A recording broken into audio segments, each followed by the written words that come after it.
அப்பொழுது சுக்கிராச்சாரியார் தனது கண்ணை ஒரு வண்டாக மாற்றி கமண்டலத்தின் வாய்ப்பகுதியில் அடைத்தார். இதனால் கமண்டலத்தில் இருந்து நீர் வெளியே வரவில்லை.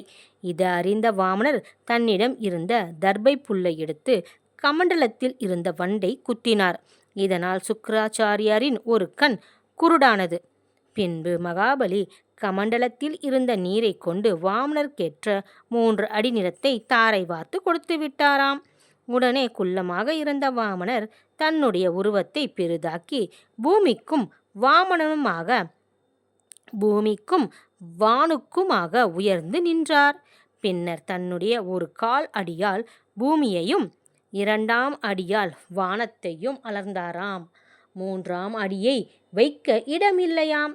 அதனால் மகாபலி மன்னரிடம், மகாபலியே, நான் கேட்ட 3வது அடியை எங்கே வைப்பது என கேட்டாராம்.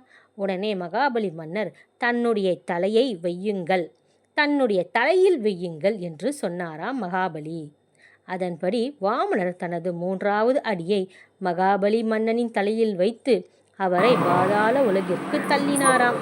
அதே சமயம் அகந்தையை அகன்ற மகாபலி விஷ்ணுவிடம் தன்னுடைய மக்களை காண ஆண்டுக்கு ஒரு முறை பூமிக்கு வர அனுமதி வழங்க வேண்டும் என்று வேண்டிக் கொண்டார்.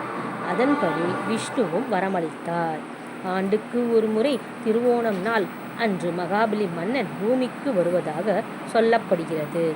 அவர் வருகையை வரவேற்கும் வகையில் ஓணம் பண்டிகை கொண்டாடப்பட்டு வருகிறது.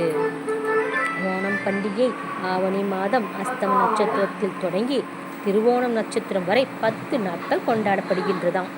அந்த 10 நாட்களும் ஒவ்வொரு வீடுகளும் தோரணங்களால் அலங்கரிக்கப்பட்டு கோலங்கள், புத்தாடைகள், விளையாட்டுகள் என மகிழ்ச்சியுடன் காணப்படுகிறது. ஓணம் பண்டிகையின் போது கேரளாவில் தயார் செய்யப்படும் விருந்தே ஓண சத்யா ஆகும். அறுசுவைகளில் கசப்பை தவிர மற்ற சுவைகளில் 64 வகையான ஓண சத்யா தயார் செய்யப்படுகிறது.